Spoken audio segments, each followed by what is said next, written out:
미 행정부가 신종 코로나 바이러스 사태로 인해 모든 수업이 온라인으로 진행될 경우 외국인 학생을 대상으로 한 비자를 취소할 것으로 알려져 파장이 일고 있습니다. 이로써 한인 유학생들을 포함해 교환학생 비자로 미국에 거주하는 학생들에게 상당한 타격이 예상되고 있습니다. 아이빌리그 명문대학인 하버드대와 프린스턴대가 가을 학기의 절반 이하의 학부생들에게만 캠퍼스 거주를 허용하기로 했습니다. 급여 보호 프로그램 PPP 펀딩을 받은 회사들의 명단이 오늘 공개된 가운데 이번에도 대형 체인 식당들이 PPP 융자액을 챙긴 것으로 드러나 도마에 올랐습니다. LA 카운티 정부는 코로나19 가이드라인을 준수하지 않는 업소에 영업 라이센스를 박탈하는 강력한 처벌을 추진 중인 것으로 나타났습니다. LA를 비롯한 미국 내 주요 도시들이 코로나19 팬데믹 동안 기본적인 소득을 매달 지급하는 방안을 논의 중인 것으로 밝혀졌습니다. 산타클라리타 지역 14번 프리웨이 솔데드 캐년 로드에 위치한 구규림 지역에서 발생한 산불이 1,300에이커를 태웠습니다. 현재 진화율은 30%에 달합니다.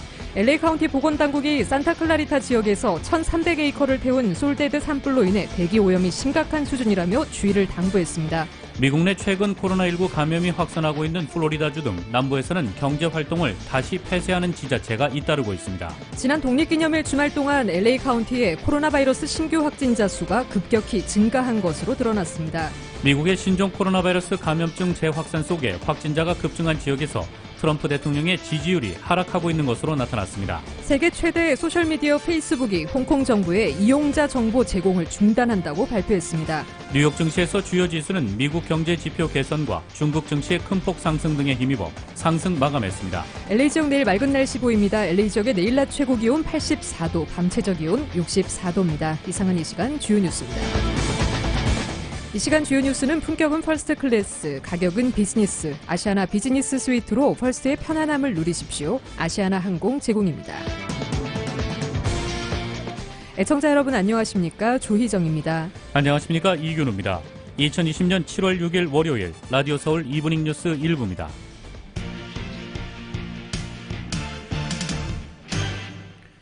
일부 첫 소식 전해드리겠습니다. 지난 독립기념일 주말 동안 LA 카운티에 코로나 바이러스 신규 확진자 수가 급격히 증가한 것으로 드러났습니다. 지난 목요일부터 토요일까지 총 7,232명의 신규 확진자가 나왔으며 금요일이었던 지난 3일에는 3,100명의 신규 확진자가 보고돼 일일 최고치를 경신했습니다. 이전 일일 신규 확진자 최고치는 29일에 발표한 2,903명이었습니다. 토요일 기준으로 1,921명의 코로나19 환자가 추가적으로 병원에 입원했으며 이 중 28%는 중환자실에 18%는 산소호흡기를 착용 중인 것으로 나타났습니다. 지난 주말 동안 코로나19 확진자가 급증하자 LA 카운티 정부는 코로나19 가이드라인을 준수하지 않는 업소에 영업 라이센스를 박탈하는 강력한 처벌을 추진 중입니다.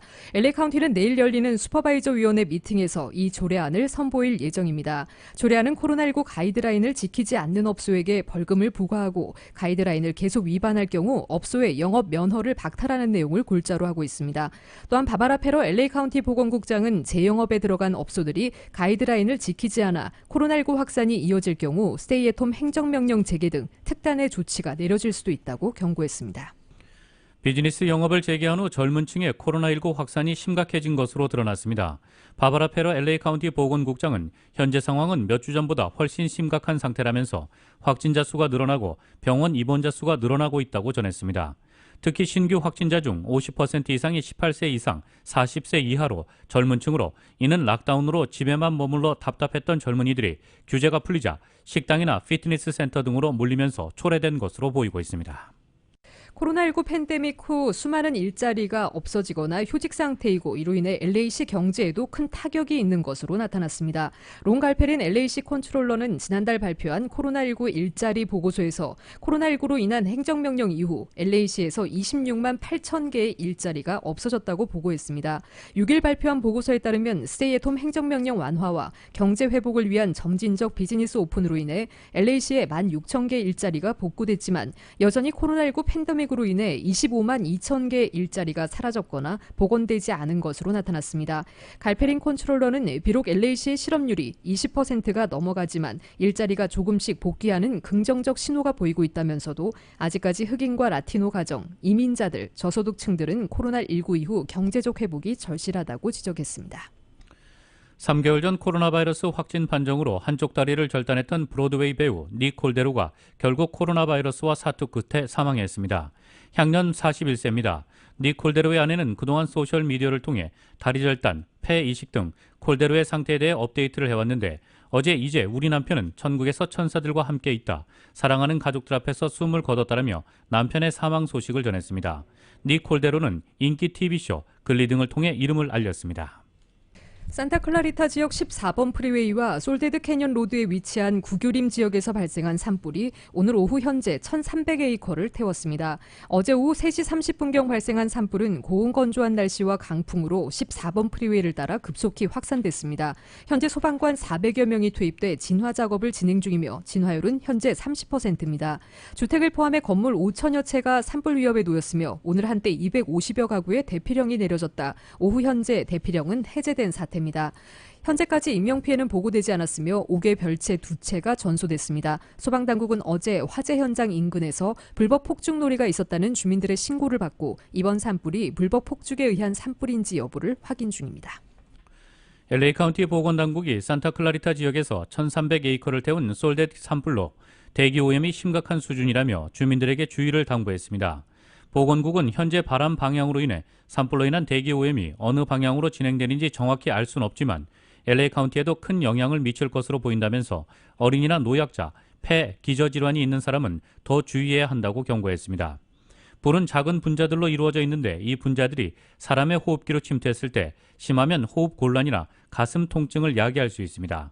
보건국은 야외 활동을 자제하고 창문을 닫을 것을 권고했습니다. 급여보호 프로그램 PPP 펀딩을 받은 회사들의 명단이 오늘 공개된 가운데 전체 대출액수의 8.1%가 요식업체와 호텔업계로 돌아간 것으로 집계됐습니다. 이번에도 대형 체인 식당들이 PPP 융자액을 챙긴 것으로 드러나 도마에 올랐습니다. 보도에 정현호 기자입니다.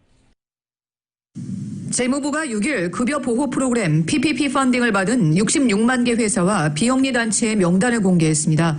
명단이 공개된 회사들은 최소 15만 달러 이상 펀딩을 받은 업체들로 전체 펀딩 규모의 약 15%에 해당합니다. 융자액의 12.9%는 헬스케어 업계, 12.4%는 건축업계, 10.3%는 제조업계, 8.1%는 호텔과 요식업계에 각각 나눠졌습니다. 총 5,210억 달러의 융자금이 이슈됐으며 평균 융자 금액은 10만 7천 달러입니다. 재무부와 SBA 관계자들은 PPP 프로그램으로 5,100만 개의 일자리를 지켰다고 발표했습니다. 융자를 받은 후에도 일자리를 하나도 지킬 수 없다고 기술한 업체는 4만 8,900여 개에 달했습니다. 4만 500개의 업체들은 해당 난을 공란으로 남겨뒀습니다. PPP 융자를 받은 업체 중에는 전국 내에 200개 매장을 거느린 PF 장과 TGI 프라이데이, 루비 투스데이, 테스 몬타나 그릴 같은 대형 식당 체인이 포함돼 있어 또다시 도마에 올랐습니다. 맥도날드와 웬디스의 프랜차이즈 매장들도 일부 펀딩을 받았습니다. 국방부와 계약을 맺은 업체들 그리고 총기 제조업체들도 펀딩을 받은 것으로 드러났습니다. 직원이 500명 이하인 중소기업이 종업원 급여를 지급하면 렌트비와 유틸리티 비용까지 무상으로 지원받는 PPP 프로그램에는 6,600억 달러가 투입됐는데 1차 펀딩에서 상장 대기업이나 대형업체들이 편법으로 지원금을 타내 거센 비난을 받은 바 있습니다. 지난 4월에는 루스크리스 스테이크하우스와 쉐이크쉑 그리고 상장된 일부 대기업들이 비난 여론에 몰리자 융자액을 되돌려준 바 있습니다. 2차 PPP 융자액 중 1,300억 달러가 아직 소진되지 않은 상태여서 정부는 오는 8월 8일까지 융자 신청 마감일을 연장한 상태입니다. 라디오 서울 뉴스 정현호입니다. LA를 비롯한 전국의 주요 도시들이 코로나19 확산이 계속되는 동안 주민들에게 기본적인 소득을 매달 지급하는 방안을 논의 중입니다. 소득에 관계없이 시민 모두에게 공평하게 일정 금액을 지급하는 기본소득제 프로그램입니다. 이 프로그램은 북가주 스탁톤에서 처음 실시했으며 현재 125명의 시민들에게 매달 $500씩 지급하고 있습니다. 모든 시민들에게 인간다운 삶을 살 수 있도록 경제적 안전을 주는 것이 목표라고 얘기했지만 매달 $500를 받는 사람 중 2%만 일자리가 없는 실업자로 나타나 기본소득제 프로그램에 허점이 나와 비판하는 목소리도 나오고 있습니다. 한인타운 노인센터가 오는 9일 목요일 오전 10시에 올림픽과 놀만디에 위치한 노인센터 정문 앞에서 H마트의 선물권 800장과 고급 면 마스크 600장을 노인들에게 무료로 나눠줍니다. 65세 이상 노인 선착순 200명에게 H마트의 식품 선물 쿠폰 4장과 면 마스크 3장씩도 배부합니다. 면 마스크는 소이블루 대표가 기증한 것입니다. 최근 캘리포니아주 차량국이 신종 코로나 바이러스 감염증 확산 우려에 따라 운영을 중단한 지 약 10일주 만에 운영을 전면 재개한 가운데 D&B 오피스를 방문하려 해도 이 온라인 예약은 사실상 불가능한 데다 현장의 줄은 너무 길어 수시간을 기다리기가 일수인 것으로 나타나 이용자들의 불만이 거세지고 있습니다. 지난달 11일부터 3개월 만에 운영을 재개한 D&B 사무소에 수많은 사람들이 한 번에 몰리면서 업무를 보기 위해서는 약 4시간에서 6시간씩 줄을 서야 하는 어처구니 없는 상황이 빚어지고 있습니다. D&B 측은 웹사이트를 통해 D&B가 3개월간 운영을 중단했던 기간에 예약을 했던 사람들을 대상으로 예약 일정을 조정하고 있기 때문에 현재 추가적인 온라인 예약을 받고 있지 않다고 설명했습니다. 때문에 온라인 예약이 사실상 불가능한 현 상황에서 D&B 사무소에 워크인으로 방문해야 하는 사람들은 하는 수 없이 긴 줄을 기다려야만 하는 상황에 놓였습니다. 연방이민세관국이 신종 코로나 바이러스 사태로 인해 대학의 수업이 전부 온라인으로 진행될 경우 외국인 학생을 대상으로 한 비자를 취소하겠다고 밝혀 파장이 일고 있습니다. 한인 유학생들에게 상당한 타격이 예상됩니다. 임준형 기자가 보도합니다. 6일 연방이민세관국이 올 가을 학기 대학교 수업이 전부 온라인으로 진행될 경우 해당 학교의 유학생들은 본국으로 귀국해야 한다고 발표했습니다. 트럼프 행정부의 강경 이민 정책의 일환으로 상당수의 한인 유학생들을 포함 교환학생 등 비자로 미국에 거주하고 있는 학생들에게 엄청난 파장이 예상됩니다. 이민국은 6일 성명을 통해 F1 학생 비자나 교환학생 비자 등으로 미국에 체류 중인 학생들은 온라인 수업만 듣게 될 경우 미국에 체류할 자격이 박탈된다며 이민국은 올 가을 학기에 온라인으로 수업을 진행하는 학교에 다니는 학생에게 비자를 내주지 않을 것이며 미국 입국도 막을 것이라고 발표했습니다. 유학의 목적은 미국에 체류하면서 직접 수업을 듣는 것인데 온라인으로 변경 시 굳이 미국에 체류할 이유가 없다는 것이 이민국의 설명입니다. 오프라인으로 수업이 진행되는 학교로 전학할 경우에는 미국 체류가 허용된다고 이민국은 밝혔습니다. 온라인과 오프라인 수업을 병행하는 하이브리드 커리큘럼의 경우에는 이번 조처가 해당되지 않지만 코로나19 확산을 막기 위해 올 가을 학기 모든 수업을 온라인으로 변경하려는 대학도 상당수에 달해 현재 미주 체류 중이거나 여름 방학을 마친 후 미주에 입국하려는 유학생들이 대거 한국 귀국길에 올라야 할 처지에 놓였습니다. 현재 코로나19 팬데믹 여파로 많은 대학들이 오는 가을 학기 수업의 대부분을 온라인으로 전환하겠다고 밝히고 있는 가운데 나온 조처입니다. 하버드 대학교는 올 가을 학기에 캠퍼스 기숙사에 배치될 재학생들조차도 전부 수업을 온라인으로 진행한다고 6일 발표했는데 이 경우 하버드에 재학 중인 유학생들은 모두 본국으로 귀국해야 할 판입니다. 당초 대면 수업과 온라인 수업을 병행한다던 USC도 지난주 수업을 거의 모든 수업을 온라인으로 진행한다고 입장을 전환한 바 있습니다. 이승우 이민법 변호사는 F1 비자를 소지한 학생들이 미국 외에서 5개월 이상 체류할 경우 비자를 새로 받아야 하기 때문에 미국 내에 체류하고 싶은 학생들은 학교를 전학하는 것도 하나의 방법이라고 전했습니다. 남을 수 있는 방법은 I-20를 새로 받는 방법밖에 없어요. 온라인 수업을 하지 않고 직접 대면 수업을 하는 학교에 등록을 해서 I-20를 새로 발급받으면 그게 거주가 가능하게 됩니다. 만약에 I-20 그런 학교를 못 찾는다면 미국 내에서 관광신분으로 이제 연장을 하는 거죠. 그러면 180일까지 이제 연장 신청이 가능합니다.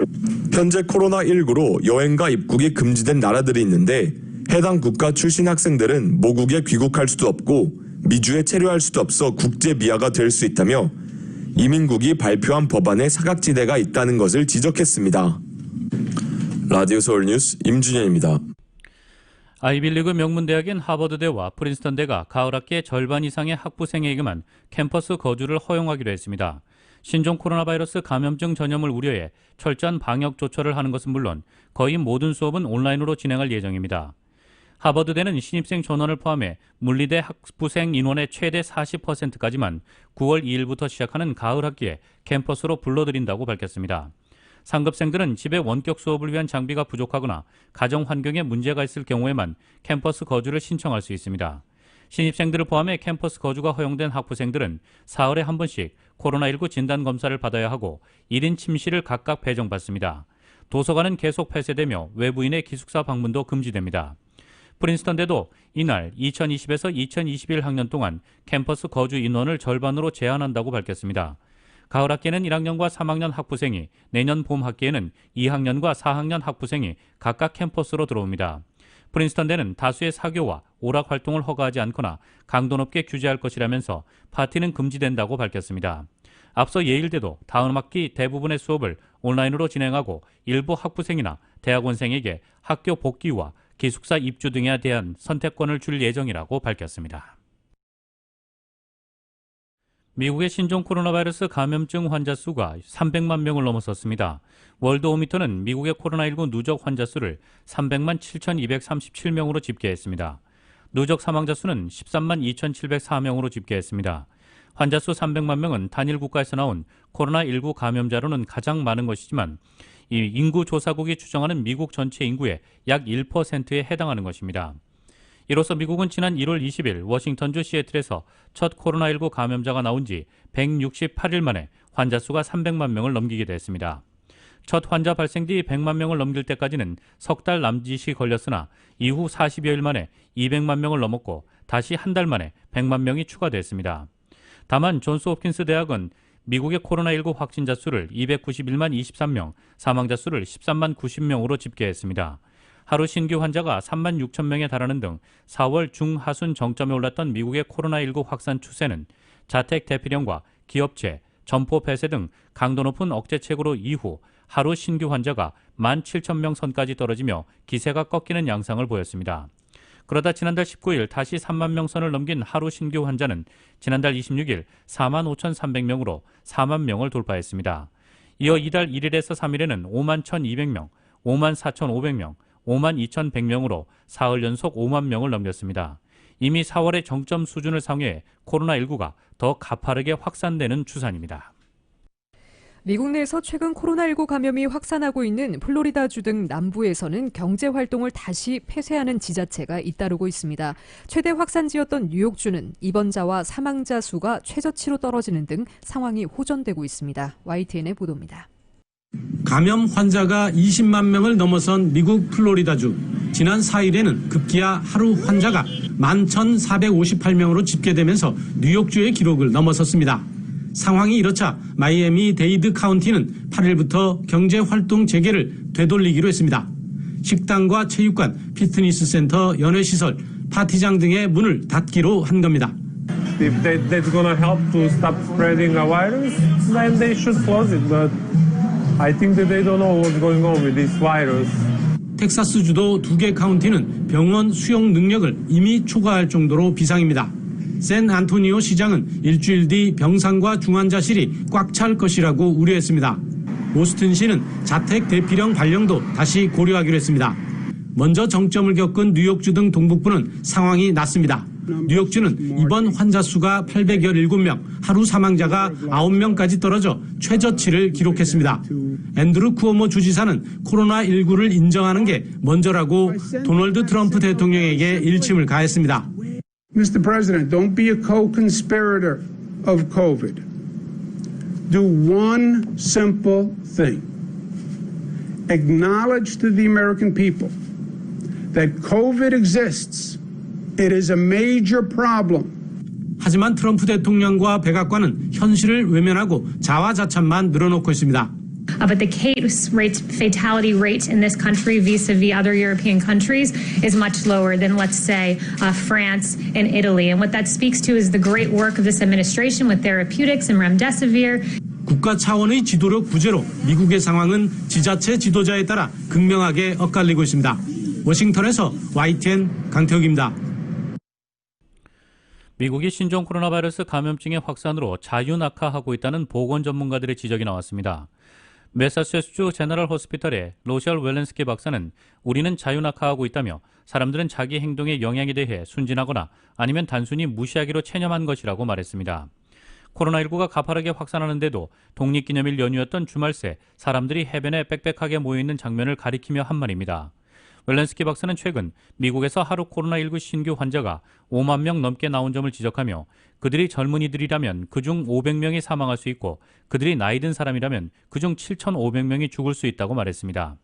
웰렌스키 박사는 이어 설령 감염된 개인이 개인적으로는 해를 안 입는다 해도 그들은 이 질환으로 해를 입을 수 있는 다른 사람 2-3명을 감염시킬 잠재력이 있다면서 따라서 큰 피해가 발생할 수 있다고 강조했습니다. 텍사스 휴스턴에 있는 베일러 의과대학 국립열대의학대학원의 피터 호테즈 원장도 미국의 상황을 자유낙하라고 묘사하며 전국의 환자 수가 계속해서 상승하고 있다고 말했습니다. 미국의 신종 코로나 바이러스 감염증 재확산 속에 확진자가 급증한 지역에서 도널드 트럼프 대통령의 지지율이 하락하고 있습니다. 특히 이들 주에는 전통적으로 공화당을 지지한 텃밭이거나 대선 승부처인 경합주가 많이 포함돼 있어 트럼프 대통령 입장에선 비상이 걸렸습니다. 여론조사기관 퓨 리서치 센터가 3월 말과 6월 말 같은 유권자 집단을 대상으로 한 조사에 따르면 3월 말 트럼프 대통령을 지지한다고 응답한 이들의 17%가 6월 말에는 지지하지 않는다고 대답했습니다. 전체 유권자의 8%가 트럼프 대통령 비지지로 돌아선 것입니다.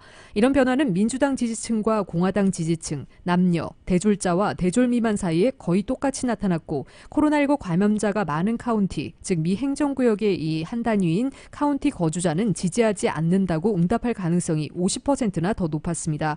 또 트럼프 대통령의 지지율은 인구 10만 명당 사망자가 28명 이상인 500개 카운티에서 가장 빠르게 하락했습니다. 뉴욕타임스가 시애나대와 함께 지난달 8일에서 18일 애리조나와 플로리다, 노스캐롤라이나, 위스콘신, 미시간, 펜실베니아 등 6개 경합주를 대상으로 한 조사에서 트럼프 대통령의 지지율은 65세 이상 유권자에게서도 민주당 조 바이든 전 부통령에게 6%포인트 뒤졌습니다. 트럼프 대통령이 중국과 제조업, 이민 문제 등에 관한 행정명령 발동을 검토하고 있다고 마크 메도스 백악관 비서실장이 밝혔습니다.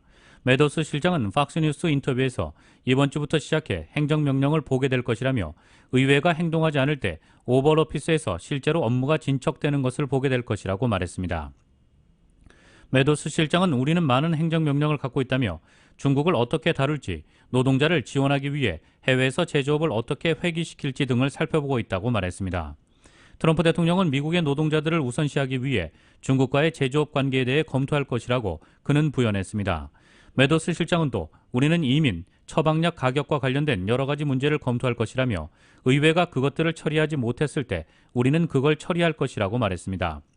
메도스 실장은 기자들과 만나서도 중국, 제조업, 이민 등을 대상으로 여러 행정명령을 검토하고 있다면서 우리 앞에 놓인 이민 문제부터 제조업과 일자리 문제, 그리고 궁극적으로 중국을 다루는 것까지 많은 행정명령을 다루고 있다고 말했습니다.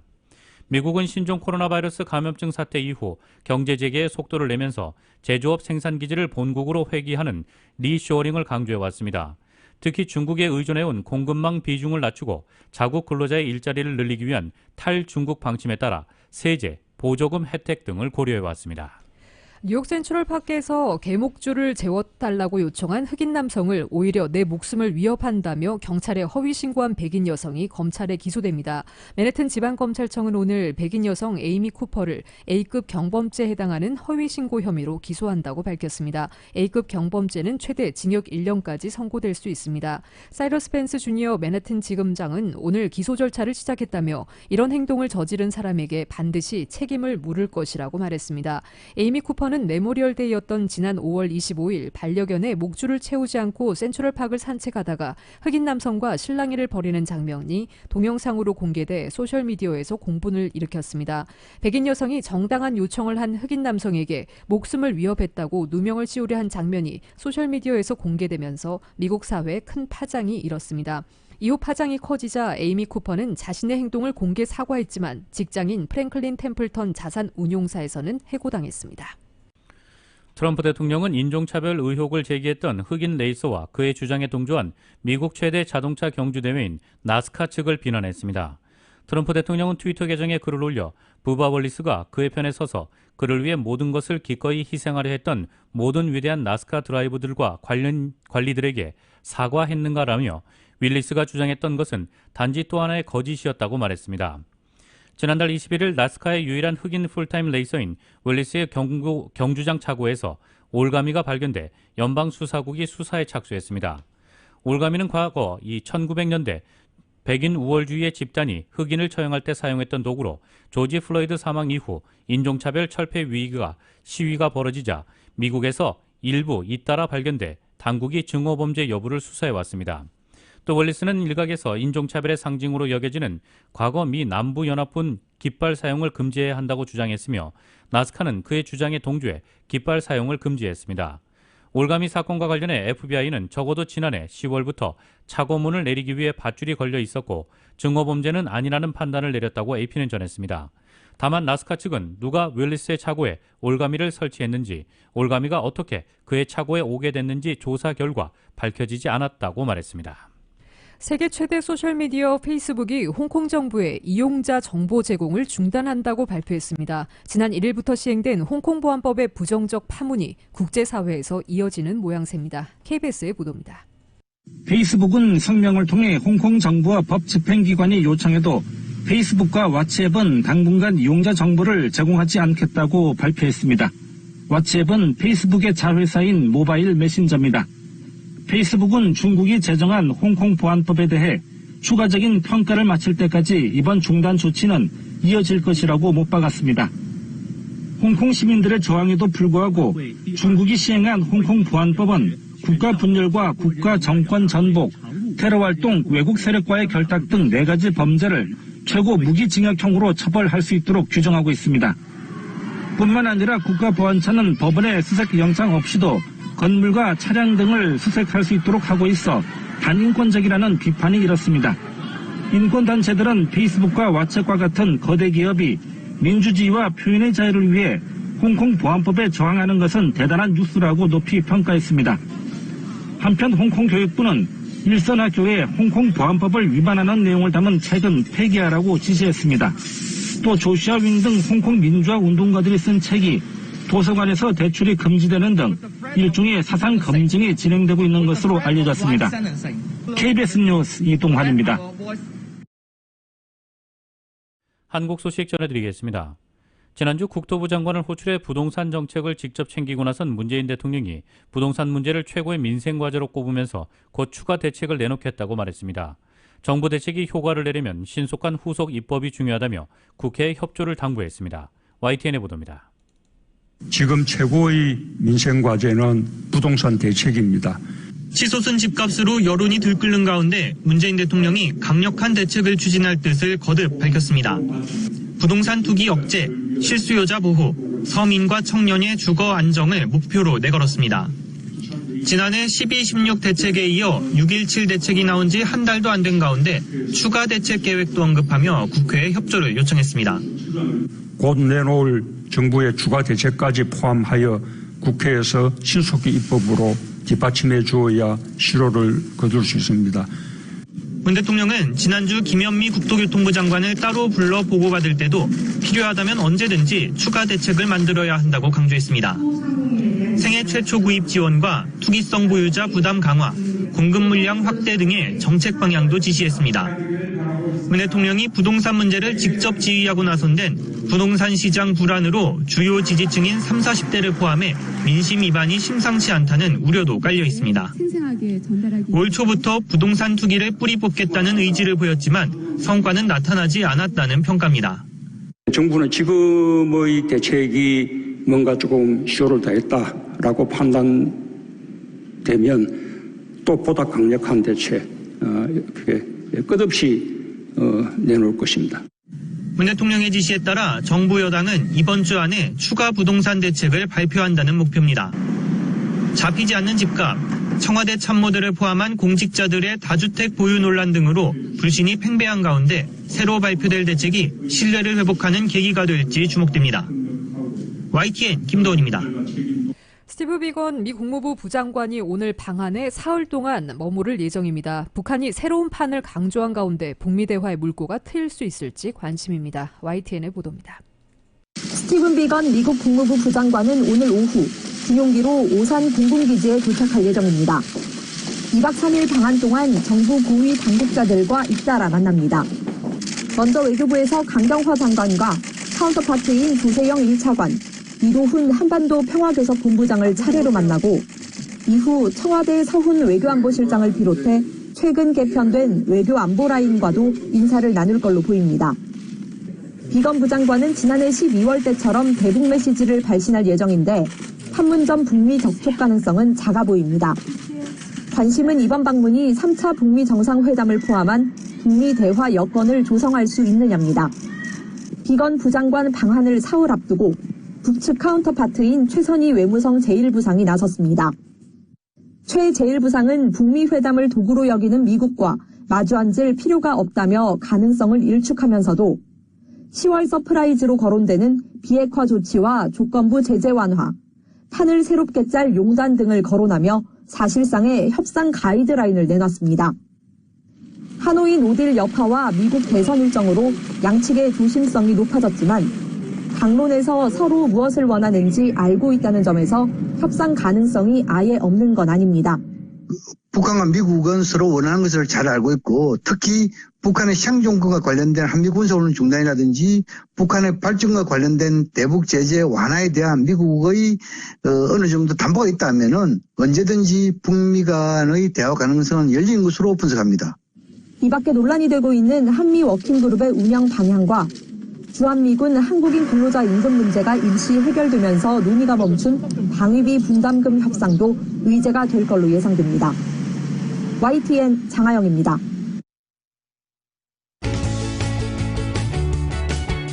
헬스 에브리데이. 고혈압을 치료하기 위해 사용하는 혈압 강화제, 즉 혈압약 2가지 종류가 대장암 발병 위험을 낮춘다는 연구 결과가 나왔습니다. 연구 결과 이 2가지 혈압약을 사용하지 않은 사람과 비교했을 때 이 약을 복용하는 사람들은 대장내시경 검사에서 암이 없다는 판정을 받은 후 3년 동안 대장암에 걸릴 위험이 22% 낮은 것으로 나타났습니다. 연구팀은 대장암에 과거 이력이 있는 환자들은 모두 제외시켰는데 혈압약의 이런 효과는 특히 55세 이상의 환자와 대장암으로 발전할 가능성이 있는 대장 용종이 있던 환자에게 해당하는 것으로 나타났습니다. 연구팀의 의과대학 교수인 웨이롱 박사는 우리는 특히 대장 내시경 검사에서 부정적 결과가 나온 후 혈압약이 짧은 시간 내에 매우 강력하고 보호적인 효과가 있다는 것을 발견했다며 이런 보호 효과는 처음 3년 동안만 지속됐다고 덧붙였습니다. 또 혈압약이 모든 대장암 위험을 줄이는 것은 아니지만 대장 내시경 검사 후 곧바로 올 수 있는 대장암을 예방하는 데 특히 도움이 되는 것으로 나타났다고 밝혔습니다. 펜실베니아 대학병원의 고혈압 프로그램 책임자이자 의학과 교수인 레이몬드 타운샌드 박사는 일방적으로 처방되는 약들이 대장암을 예방하기 위해 용도를 변경할 수 있다면 공중보건에 상당한 영향을 미칠 것이라며 이번 연구는 많은 사람들을 대상으로 조사했기 때문에 결과가 중요하다고 말했습니다. 타운샌드 박사는 또 대장암 위험이 22% 감소했다는 것은 사소한 것이 아니라며 이 연구에서는 혈압약을 더 오래 사용할수록 더 많은 이득을 경험할 가능성이 있는 것으로 나타났다고 덧붙였습니다. 헬스 에브리데이.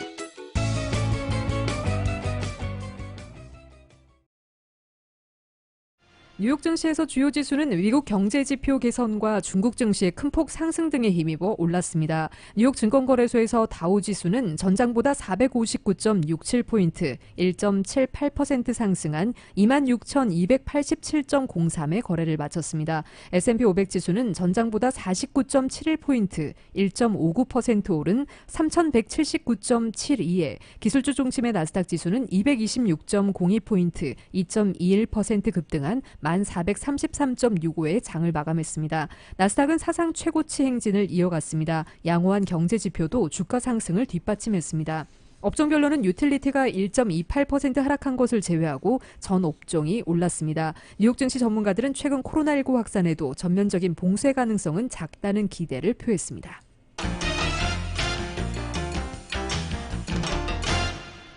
국제유가는 혼조세를 나타냈습니다. 뉴욕 상업거래소에서 8월 인도분 서부 텍사스산 원유는 전 거래일보다 배럴당 0.05% 내린 40.63달러의 거래를 마쳤습니다.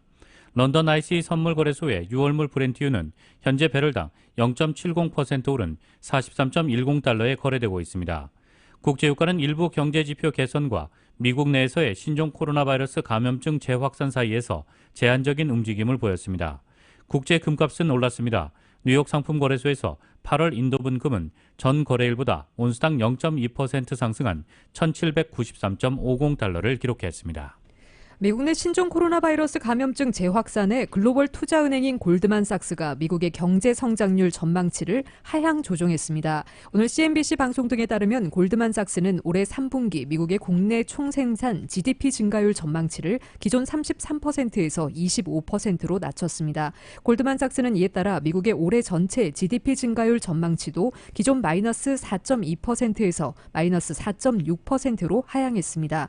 코로나19 충격에 지난 2월부터 경기 침체에 진입한 미 경제가 3분기부터는 회복세를 보이기 시작할 것이라는 전망은 유지했지만 최근 코로나19 재확산으로 반등폭이 줄어들 것이라는 관측입니다. 골드만삭스의 미국 담당 수석 이코노미스트인 얀 하치우스는 최근 텍사스주와 애리조나주, 플로리다주 등의 코로나19 환자 급증에 대해 급격한 증가는 경기 회복이 곧 지연될 수 있다는 공포를 불러일으키고 있다고 지적했습니다. 세계 최대 차량 호출업체 우버의 모 기업인 우버 테크놀로지가 미국 4위 음식 배달업체인 포스트메이츠를 26억 5천만 달러에 인수한다고 밝혔습니다. 이번 인수로 우버이츠와 포스트메이츠가 합쳐짐으로써 미국의 시장 점유율에서 도어대시에 이은 2위 업체가 됐다고 CNBC가 전하고 있습니다. 우버는 포스트메이츠 앱을 우버이츠와 별도로 운영할 예정이라면서 더욱 효율적이고 통합적인 영업, 배달 네트워크로 지원할 것이라고 설명했습니다. 당초 우버는 대형 음식 배달 업체인 그럽허브 인수를 시도했으나 인수 금액에 대한 이견으로 결렬되자 곧바로 지난 4년간 지지부진하던 포스트메이츠 인수에 적극적으로 나섰습니다. 우버는 신종 코로나 바이러스 감염증 대유행으로 차량 호출 서비스 수요가 곤두박질 치자 음식 배달업에 사활을 걸고 있습니다. CNBC에 따르면 지난 4월 우버 차량 호출 서비스 부문 수익이 전년 동월보다 80% 급감한 반면 우버이츠 수익은 50% 증가했습니다.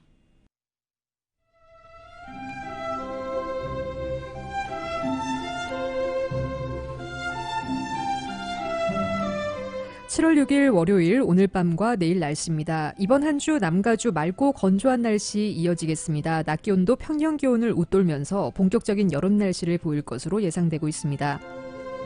이번 주 벨리를 비롯한 일부 지역의 낮 기온 100도를 웃도는 곳도 있겠습니다. 화요일인 내일 오늘보다 낮 기온 4, 5도가량 더 내려가면서 예년 기온에 가까워지지만 수요일과 목요일까지 반짝 더위가 주춤하다가 금요일부터 다시 반짝 더위가 시작되겠습니다. 주말경 또 한 차례 한여름 더위를 보일 것으로 기상청은 전망하고 있습니다.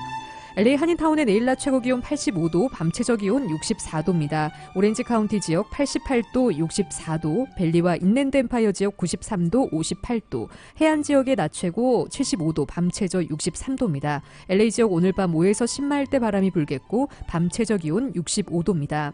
한국은 오늘 한낮 찜통더위가 이어지겠습니다. 습도가 높아 더위로 인한 불쾌감도 심하겠습니다. 서울의 오늘 낮 최고 기온 화씨 84도, 밤 최저 기온 화씨 68도입니다. 이상으로 2020년 7월 6일 월요일 라디오 서울 이브닝 뉴스 1부, 2부 마칩니다. 지금까지 진행의 이균호, 조희정이었습니다. 편안한 저녁 보내시기 바랍니다. 고맙습니다.